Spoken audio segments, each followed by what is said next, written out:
Oke teman-teman, ini semua udah hadir kan ya? Kita mulai aja kali buat diskusi kali ini. Sebelumnya kita absen dulu ya. Ahmad Syifa hadir. Hadir.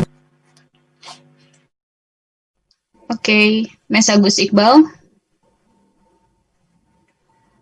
Oke, Tiara Yazwen. Hadir. Oke, Muhammad Lutfi. Hadir. Oke, Yosia. Ada di sini. Oke, terima kasih. Nadia Kristi. Hadir. Oke, Salsabila Anissa. Hadir. Oke, sip. Udah lengkap semua ya. Nah, jadi berhubung kita ini dapat tugas dari mata kuliah teori hubungan internasional, jadi aku ngumpulin kalian di sini buat ngajak diskusi tentang materi yang harus kita kaji, yaitu tentang kenapa sih kita harus bahas nasionalisme antikolonialisme dalam kajian atau studi mengenai postkolonialisme. Nah, jadi kajian nasionalisme antikolonialisme ini ada untuk mempertanyakan eksistensi historis dari nasionalisme beserta dengan ambivalensinya dan sifat paradoksnya. Karena sejatinya nasionalisme itu kan sudah ada sejak dulu.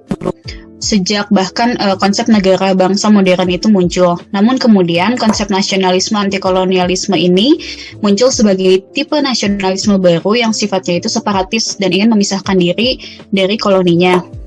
Nasionalisme semacam ini itu muncul dari kesadaran akan perbedaan yang kuat antara pihak penjajah dan pihak yang dijajah, juga adanya penolakan tentang penguniversalan geografi imperium dengan menciptakan nama dan perubahan kulturnya sendiri.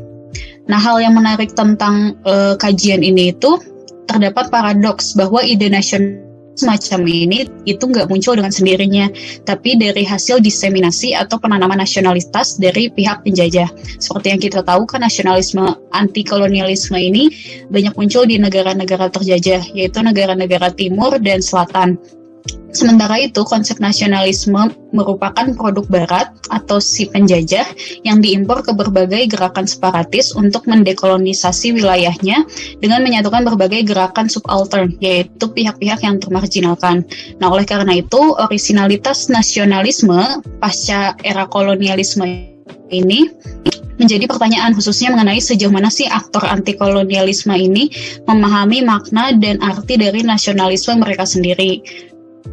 Di diskusi ini kita tuh bakal ngekaji dan belajar sama-sama tentang paham, konsep atau teori nasionalisme antikolonialisme yang berkembang pasca berakhirnya era kolonialisme untuk supaya kita lebih jauh sejauh mana sih pihak-pihak yang terjajah ini berdiri secara independen dan memahami makna nasionalismenya sendiri di luar dari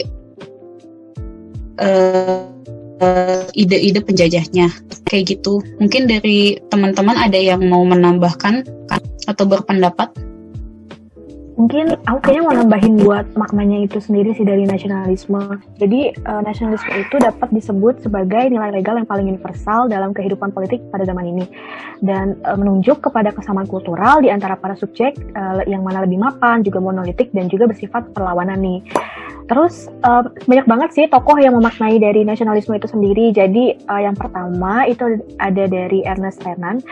Dia itu sendiri bilang bahwa nationalism adalah a nation is a soul and a spiritual principle, yang mana menurutnya bangsa itu merupakan sekelompok manusia yang berada dalam persatuan ikatan batin karena memiliki persamaan seperti sejarah atau cita-cita. Terus juga ada dari Benedict Anderson yang mana menyebutkan bahwa nasionalisme itu adalah paham kebangsaan yang dibayangkan melampaui sekat-sekat identitas, suku, etnis, dan agama.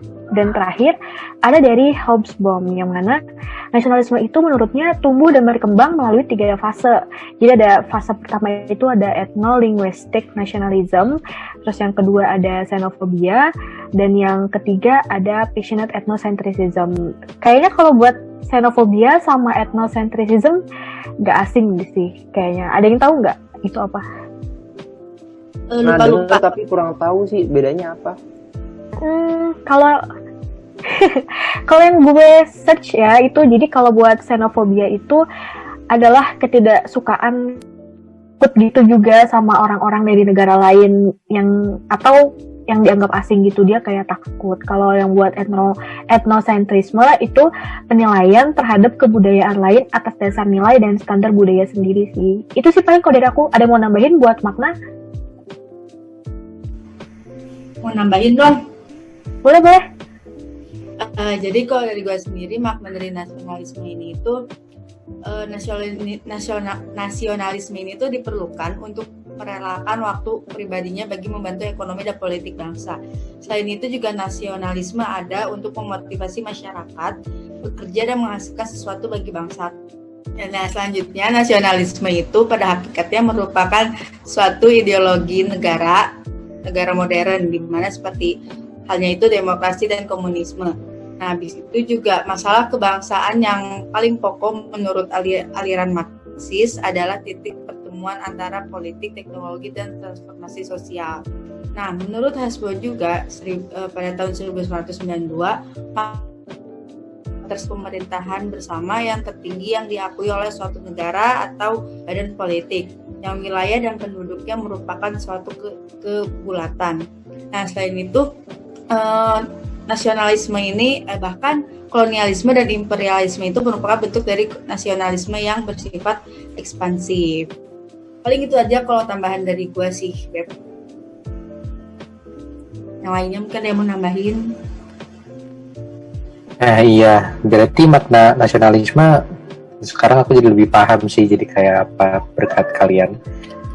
Tapi omong-omong, ada 3 teori loh yang ngebahas mengenai bagaimana terbentuknya suatu bangsa.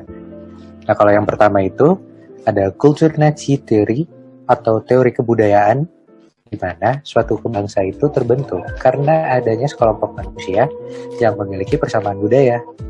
Nah, lalu yang kedua ada Staats theory atau teori negara yang bilang kalau bangsa itu terbentuk karena adanya negara. Jadi negara harus terbentuk dulu sebelum ada suatu bangsa. Lalu yang ketiga ada Nazi theory atau teori kemauan keinginan yang menganggap bahwa syarat mutlak terbentuknya suatu bangsa adalah adanya keinginan untuk hidup bersama dalam ikatan suatu bangsa tanpa memerlukan persamaan budaya, ras, suku, dan agama. Itu sih teori yang aku tahu. Yang lain mungkin ada tambahan? Mungkin dari aku kali ya. Tadi pembahasan kita soal nasionalisme ini udah sangat menarik teman-teman ya. Tapi teman-teman tahu nggak sih bahwa nasionalisme ini mulai bekerja melalui pembayangan atau imajinasi. Loh, kok bisa gitu? Tahu sih. Ya, itu dia. Itu pertanyaan yang sama, Mes. Kok bisa sih melalui pembayangan atau imajinasi? Nah, pernyataan ini bisa kita maknai jadi kayak ketika maksudnya pembayangan atau imajinasi itu pasti mulai dari hati dan pikiran gitu loh. Nih, kalau mungkin kasih contoh sederhana ya, ketika kita membayangkan sesuatu yang baik gitu, mungkin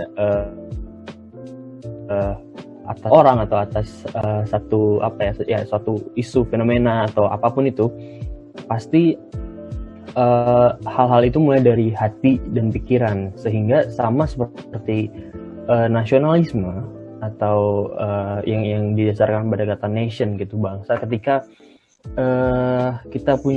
saya seorang nasionalis gitu, saya akan membayangkan hal baik tentang Indonesia, saya akan mengimajinasikan hal baik tentang Indonesia di masa yang akan datang. Mungkin sederhananya gitu. Nah, lalu tadi salah satu teori yang sudah Temi sebutkan bahwa memang betul nasionalisme ini sangat tergantung pada sejarah dan simbol-simbol, tradisi, dan bahasa yang mempersatukan identitas bersama, sehingga memang aspek-aspek ini sangat penting dalam membangun satu nasionalisme gitu. Nah, kemudian adanya nasionalisme ini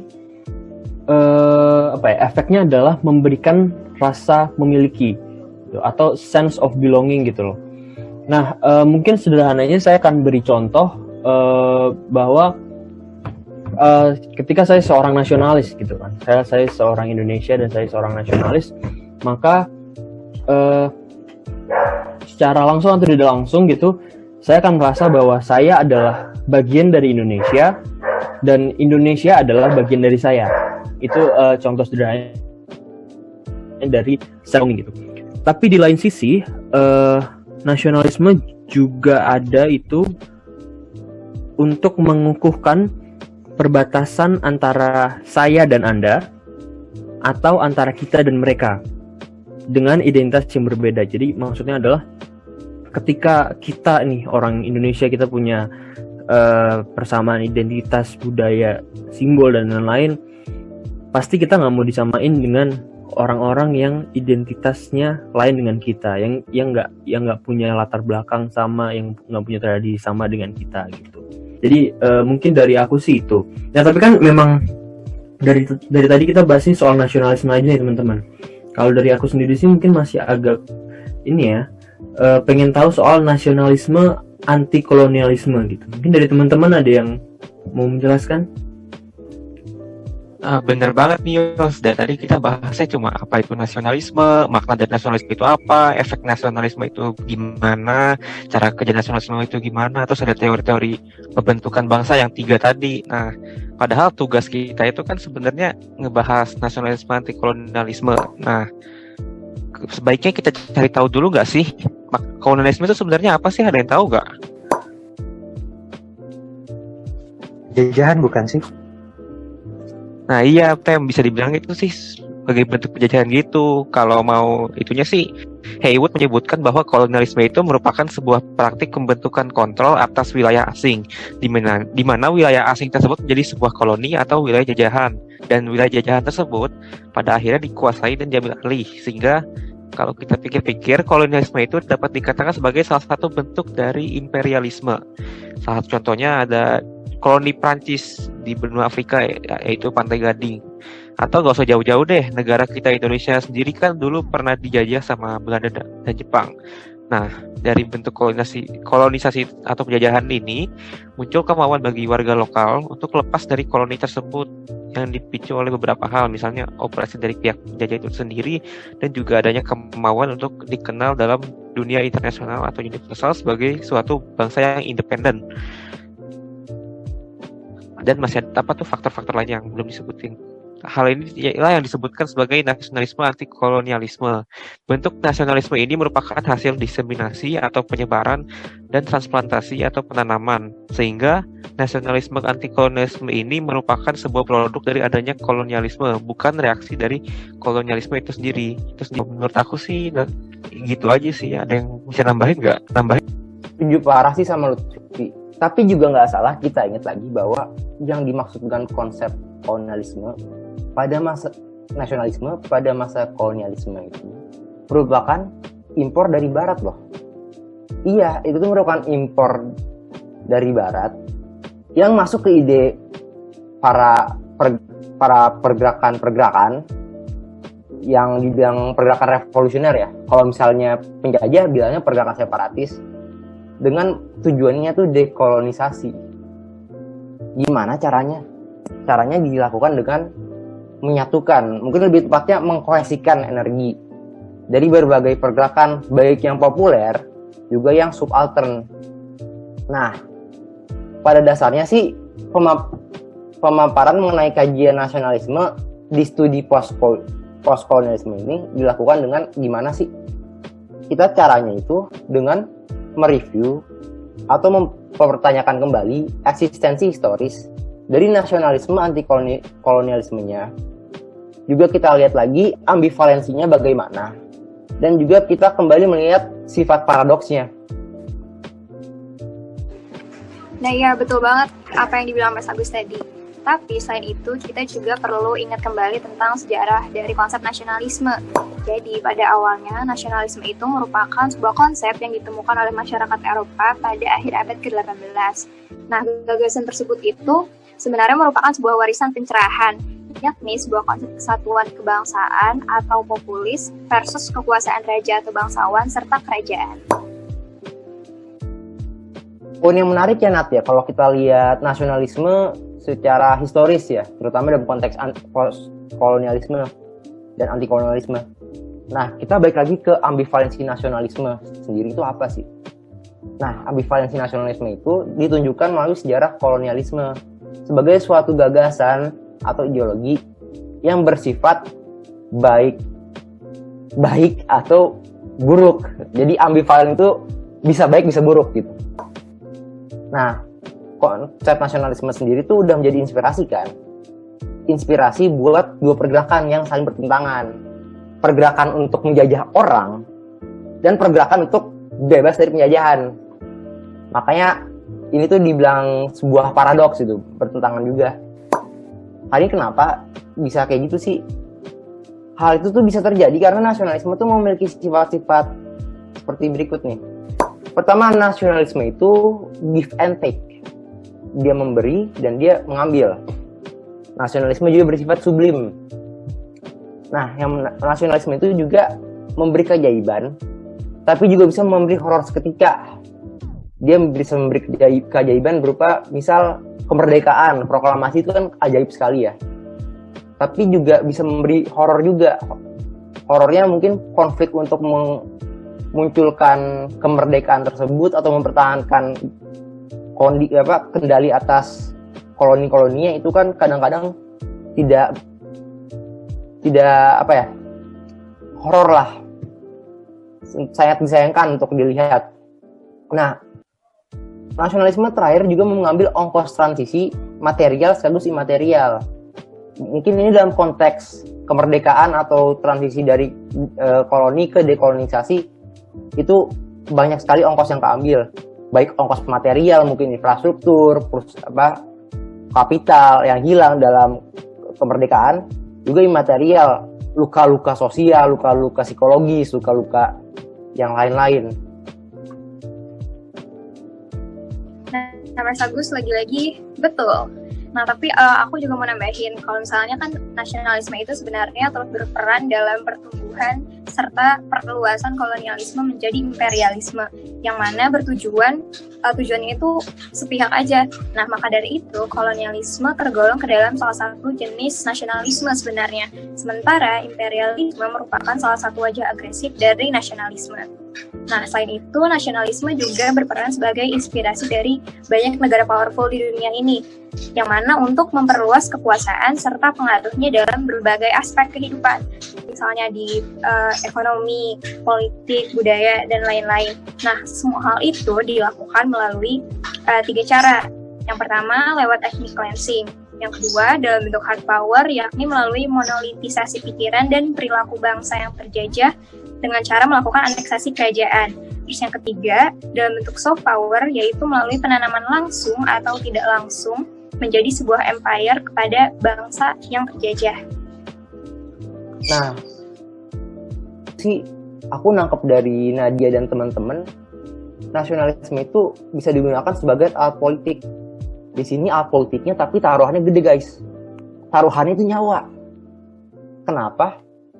Karena nasionalisme itu bisa menjadi motivasi untuk saling membunuh. Lah, ngapain saling membunuh kan? Kan membunuh itu sesuatu yang sangat-sangat buruk ya guys ya. Nah, membunuh itu tapi dalam konteks untuk menegakkan sekaligus menumbangkan kolonialisme. Karena nasionalisme itu menjadi motivasi gitu bagi negara-negara yang menjajah maupun negara-negara bangsa-bangsa yang ingin merdeka. Mungkin caranya membunuh, perang, dan lain-lain itu karena pertaruhannya itu pertaruhan nyawa.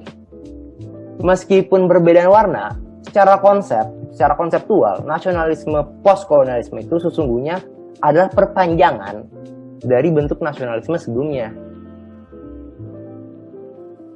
Nah, kalau gitu, kalau dari bahasan-bahasan yang tadi, sebenarnya kita masih perlu nggak sih nasionalisme? Kalau menurut aku pribadi ya, nasionalisme itu kan sebenarnya merupakan sebuah konsep yang dikembangkan oleh Barat. Dengan salah satu sarana untuk mencapai nasionalismenya itu adalah lewat penjajahan. Nah, tapi sebenarnya yang perlu dipikirkan oleh negara-negara eks terjajah itu adalah konsep nasionalisme versi non-Barat. gimana caranya agar negara-negara ex terjajah ini nggak jadi sosok penjajah baru bahkan di wilayah mereka sendiri. Selain itu, di abad sekarang ini rasanya masih agak susah ya untuk menemukan alternatif dari konsep nasionalisme yang mampu beradaptasi dan bertahan di dunia sekarang ini. Gimana kalau menurut kalian, setuju nggak? Setuju sih. Setuju. Setuju. Setuju banget.